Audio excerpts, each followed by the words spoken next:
is Cat Braun. I'm coming from Wales. I am now 37 years old, working in the scuba industry for most of my adult life. Primarily based over in Egypt, where I run a company who specializes in extended range or technical diving. Plus, I do some bits and pieces as a consultant for SSI in their head office, looking at the product development side of the extended range programs. How and where did you start diving? So that was probably it was a mistake, if I'm honest. I should it was never something planned. Sometimes people book a holiday and they go, right, I'm going to go and learn to dive.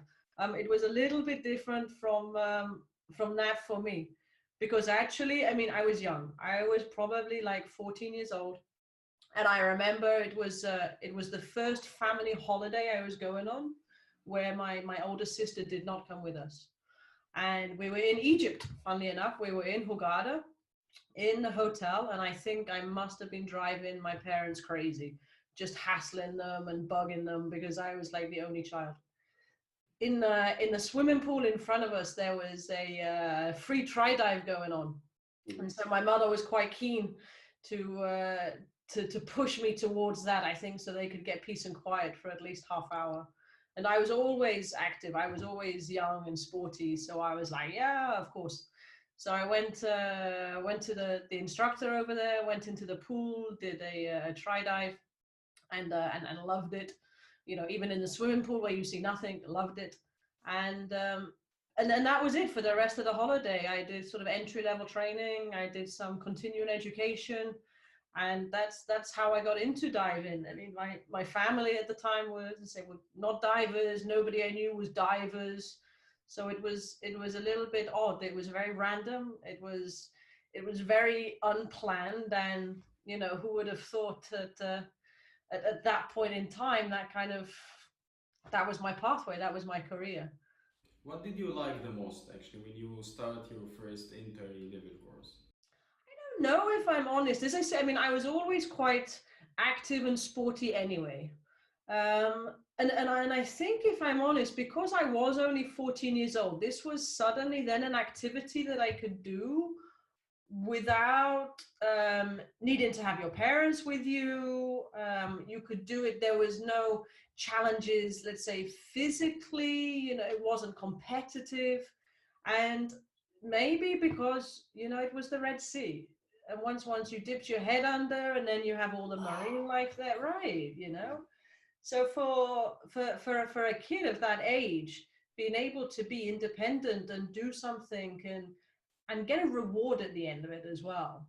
You know, you do well, you get a congratulations. Yeah, you go back to that swimming pool to your parents who've been lying there on the sun lounges all week, and you go, you know, I've done something. It's a pride thing. You know, you're happy that you've achieved something. So I don't really remember specifically what feeling I got like from being in the actual program, but I just remember at the end of it, when I completed that open water program, to go, I wanted to do more. I wasn't then just happy to go back to the swimming pool. I wanted to go back on the boat. I wanted to learn more stuff. And that's why, you know, I went straight into the continuing education part of it. Cool. Then this was your diver part. I mean, yeah. What makes you becoming a dive pro? When did you decide? But again, by mistake. I'm not the typical person, I have to say. So yeah, it wasn't supposed to be. I wasn't supposed to be doing this. So again, remembering the fact I was always sporty, I went into comprehensive school at 11 years old, and you know, we have physical education classes there, and I absolutely loved it. And from like 11 years old, my dream job, I was going to be the school teacher. I was going to be the physical education teacher. That was very, very clear and in my mind. There was nothing about diving. Didn't even consider it whatsoever. I had no interest there. But in the UK, the amount of money that goes into schools for sports equipment is quite limited. But there is a fair amount of money that goes into private schools. So I was like, I want to be a school teacher in a private school. And I also knew that in the private schools, they run, holidays. There'd be like a skiing trip every year. And I thought there'd maybe be a diving trip every year. And I was like, oh, if I want to get involved on that diving trip, it would kind of be a good idea if at least I was the base level professional, let's say, because my skiing skills, I think my skiing was already quite good, but my diving, I was still, a relatively novice diver. So I decided during my university years is that if I wanted to go as a school teacher into private schools, I need to increase my diving levels. So almost like every summertime when we had a break from university, I got a flight. I went back to Egypt, back to Hurghada, and I just continued my training, moving into sort of more rescue skills, some more specialities, and then eventually becoming a dive master. And then just kept going back out there, just getting more experience, working for nothing, but just gaining knowledge, gaining experience. And that's where the problem was. Because when you're in Egypt and in the sun and in the Red Sea for an extended period of time, you fall into the lifestyle. You're away from home. You're with these amazing dive center. You got some great customers, and it makes you kind of think, well, I could go back to UK and I could now become a school teacher, or maybe I decide to try my luck, stay in Egypt and see what happens. And that was it. So I'd saved some money over the year in UK. So I came out to Egypt with X amount of pounds in my bank balance. And once that money was gone, that money was gone. Hopefully I would get some bits and pieces of work. And, for each one day I could work was a day longer I could stay. Mm-hmm. And that was it. So that was like 17 years ago. Oh. Luckily, I managed to continue to get some work as a dive master. I was doing my first couple of years just as a dive guide, because we were running, like, as the dive center, there was maybe 100 divers out every day, so that the need for dive guides was there. Eventually, kind of the boss of the dive center is like, well, we do also need you to be an instructor, so you have a bit more, you're a bit more versatile. So kind of reluctantly, honestly, it was reluctantly. I was super happy just with guiding people, taking them out for a week, from the start of the week to the end of the week, doing the rec trips, doing the night dives, doing the early morning dives. I was super happy just doing that week after week. So yeah, reluctantly, I was like, okay, I will become an instructor. And I have a lot to thank for that manager at the time, because if it wasn't for her pushing me to do it, I would never be, where I am today. So yeah, it wasn't the normal route. It was a mistake. Good mistake, a good one. Yeah, I think so. It was a good one. So I will not assume that your favorite diving activity is not technical diving, right? But why?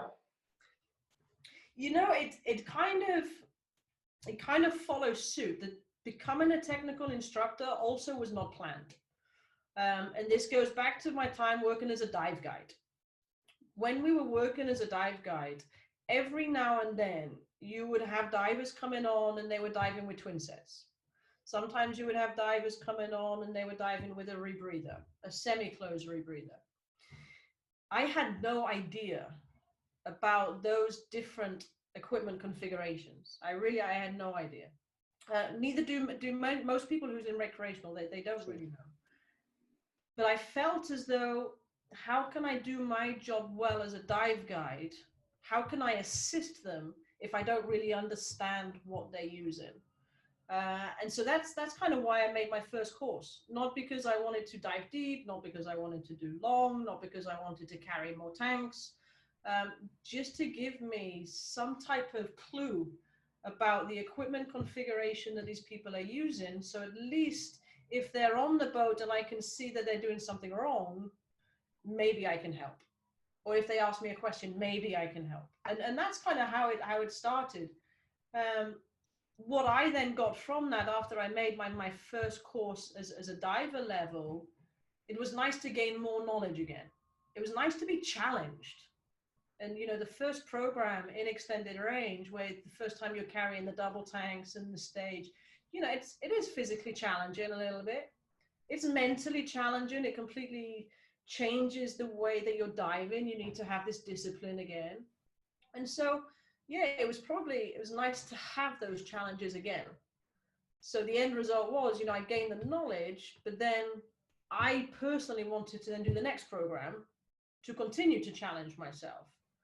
So yeah, similar story, I guess, to everything. Because like none of this was really pre-planned in my mind. It kind of evolved. And that's how I got into the rebreathers as well. Once I learned about the twin set, it's like, well, what are they doing on the rebreathers? So this is why I don't really have one specific area where I would say, this is where my heart is, this is where my soul is.